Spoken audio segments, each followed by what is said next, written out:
I opened my childhood time capsule and immediately regretted it because what I expected to be a fun trip down memory lane turned into most uncomfortable days of my life. 10 years earlier, when I was 12 years old, my class had buried time capsules behind our school as part of a project. We filled them with letters, predictions, photographs, and small personalitums that were supposed to be opened when we became adults. At the time, it felt exciting. Well, imagined our future selves as successful, confident people living incredible lives, and we poured those dreams into our capsules before sealing them away and forgetting about them.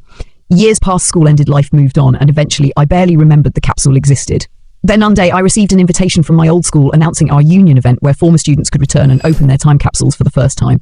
I thought it sounded like fun, so I went. The event was filled with laughter and nostalgia. People were sharing old memories, taking photos and catching up on the years they had missed.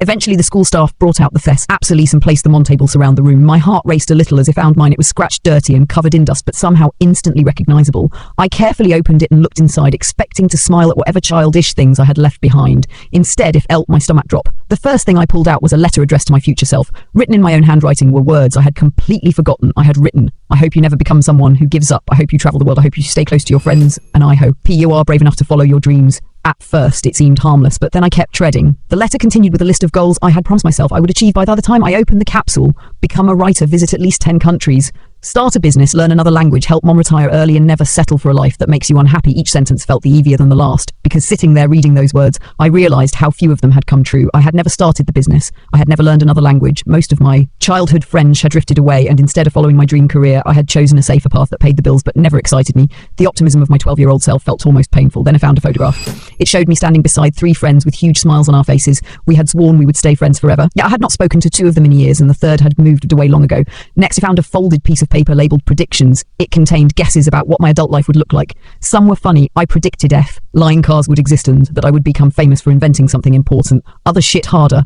One prediction simply said, "I bet you are really happy." I stared at that sentence for a long time, not because I was unhappy, but because I realized I had not asked myself that question in years. I had become so focused on responsibilities, routines, and obligations that I stopped thinking about whether I was actually enjoying my life. As the union continued, people around me laughed while reading their capsules, but I found myself sitting quietly for the first time in a long time. I was confronting a version of myself that still believed anything was possible, a version untouched by disappointment, failure, and compromise, and that version was asking questions I was not prepared to answer. When I got home that night, I emptied the contents of the capsule onto my table and looked through everything again. There was a small toy I used to carry everywhere, a drawing of the house I dreamed of owning one day, a list of places I wanted to visit, and another letter hidden beneath everything else. This one surprised me because I had no memoir. Writing it, the letter ended with a sentence that changed my perspective completely. It said, "If none of these dreams come true, I hope you at least try this." They're in silence, because that was their reason I regretted opening the capsule.